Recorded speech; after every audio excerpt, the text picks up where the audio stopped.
Como tudo começou. Entender nosso passado nos ajuda a termos uma ideia de como será nosso futuro. O ser humano sempre teve a necessidade de entender mais sobre suas origens, tanto que vários estudiosos dedicaram praticamente toda a sua vida a pesquisarem o passado da humanidade. As duas explicações mais aceitas sobre a origem da vida na Terra vêm do criacionismo e do evolucionismo. Resumidamente, o criacionismo defende que tudo o que existe no mundo físico foi criado por Deus, enquanto o evolucionismo defende que os seres vivos evoluíram a partir de formas de vida iniciais simples, até chegarem na variedade de formas de vida complexas existentes atualmente. Não vou aqui entrar em discussão sobre o porquê de eu não concordar com a teoria evolucionista, mas não posso deixar de me posicionar sobre o fato de que, para alguém acreditar que toda a complexidade das formas de vida que existem simplesmente surgiu do nada, é preciso ter muito mais fé do que aqueles que defendem o criacionismo. Ao se observar a natureza e tudo o que existe nela, e até como nosso sistema solar está organizado, fica muito evidente o fato de que houve um projeto para a criação de tudo o que existe no mundo físico, sendo praticamente impossível tudo surgir do nada. Mas isso é um assunto que será tratado detalhadamente num outro momento. Por enquanto, vamos focar em entendermos como se deu o início da humanidade, do ponto de vista do criacionismo. O primeiro ponto que precisamos entender é que Deus sempre existiu. Esse é realmente um ponto complicado de se entender, porque vivemos num mundo regido pelo tempo, passado, presente e futuro. Então, nossa mente está presa a essa noção de tempo, e isso faz com que não compreendamos muito bem o fato de algo sempre ter existido. Tudo o que nossa mente conhece teve um início, até nós mesmos. Então é realmente complicado compreendermos que Deus sempre existiu. Mas imagine por um momento que o tempo não exista. Retirando o fator tempo ao qual nossa mente está presa, é possível que algo possa sim sempre ter existido. E é isso que acontece com Deus. Deus não está limitado ao tempo, ele está fora da linha do tempo, e por isso sempre existiu.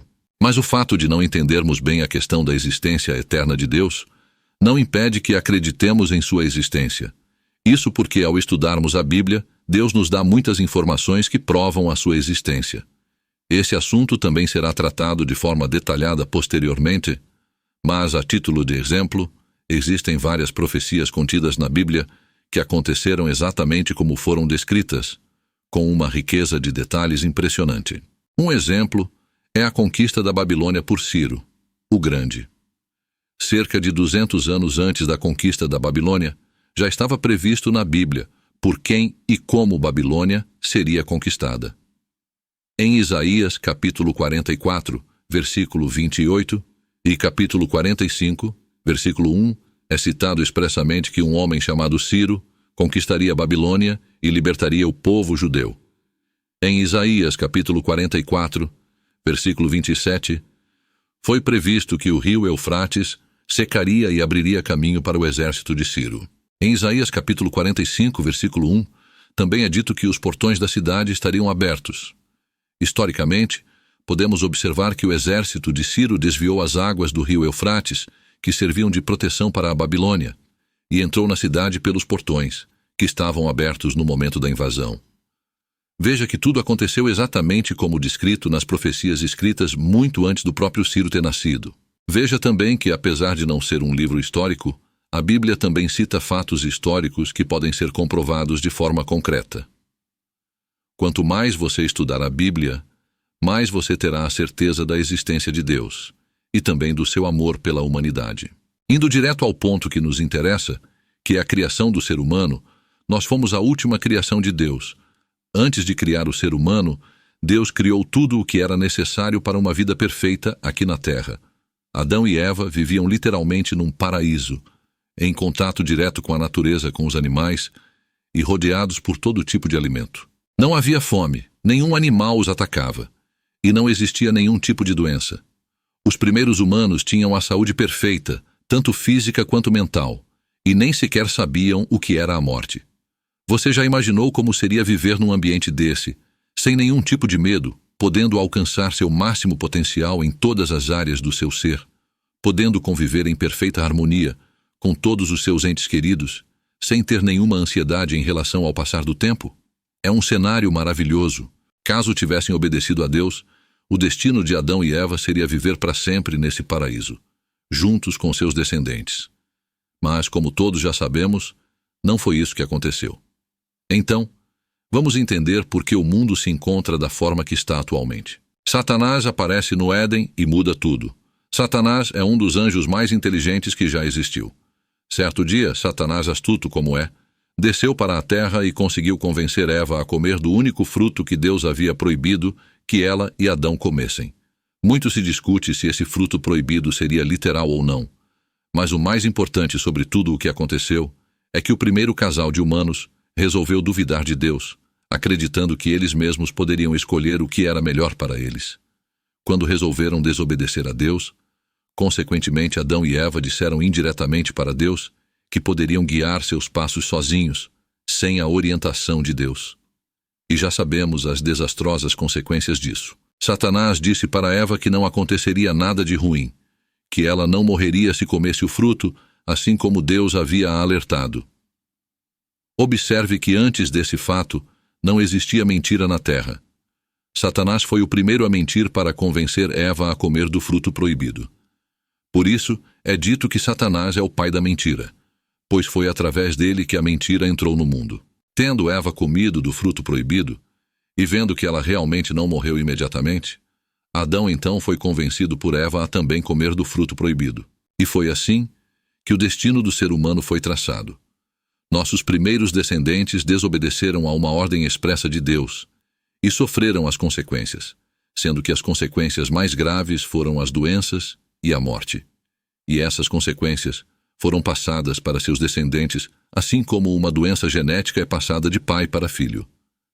Assim como herdaríamos a vida eterna de Adão e Eva, se eles não tivessem pecado, nós herdamos a morte por eles terem se contaminado com o pecado. Mas pelo amor e pela justiça de Deus, desde o início Deus nos presenteou com a redenção de nossos pecados herdados, através de Jesus Cristo, pois assim como através de um homem o pecado entrou no mundo, também através do Filho perfeito de Deus, o pecado foi retirado do mundo, lavado pelo sangue do Cordeiro, nosso Senhor Jesus Cristo. 1 Coríntios, capítulo 15, versículos 21 e 22, diz o seguinte: Porque assim como a morte veio por um homem, da mesma forma, por um homem veio a ressurreição dos mortos. Porquanto, assim como em Adão todos morrem, em Cristo todos serão vivificados. Durante muito tempo, não entendi por que Jesus teve que morrer para que a humanidade tivesse a salvação, ficasse livre do pecado e, consequentemente, livre da morte. Mas depois de começar a estudar a Bíblia, entendi que era realmente necessário que alguém perfeito nos deixasse uma nova herança, diferente da herança deixada por Adão. Ao dar sua vida perfeita pela humanidade, Jesus nos tornou herdeiros de uma vida perfeita, assim como era a vida antes de Adão pecar. Então, assim como um só homem nos deixou imperfeitos, só um homem perfeito poderia nos livrar do pecado e da morte. Como sabemos, um testamento só tem validade após a morte do testador. Assim, só fomos realmente contemplados pelo testamento deixado por Jesus no momento da consumação de sua morte. Pelo amor e pela justiça de Deus, somos herdeiros de Jesus Cristo.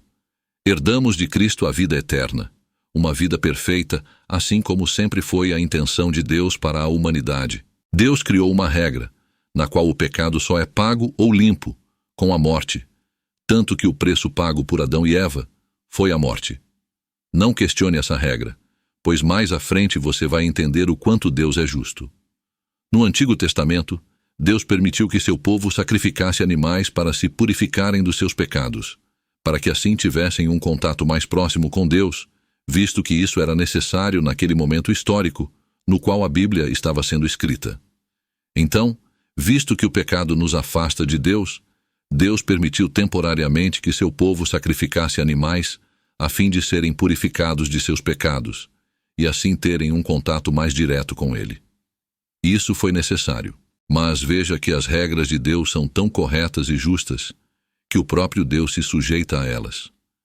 Com a morte de Jesus Cristo, o pecado de todas as pessoas foi pago.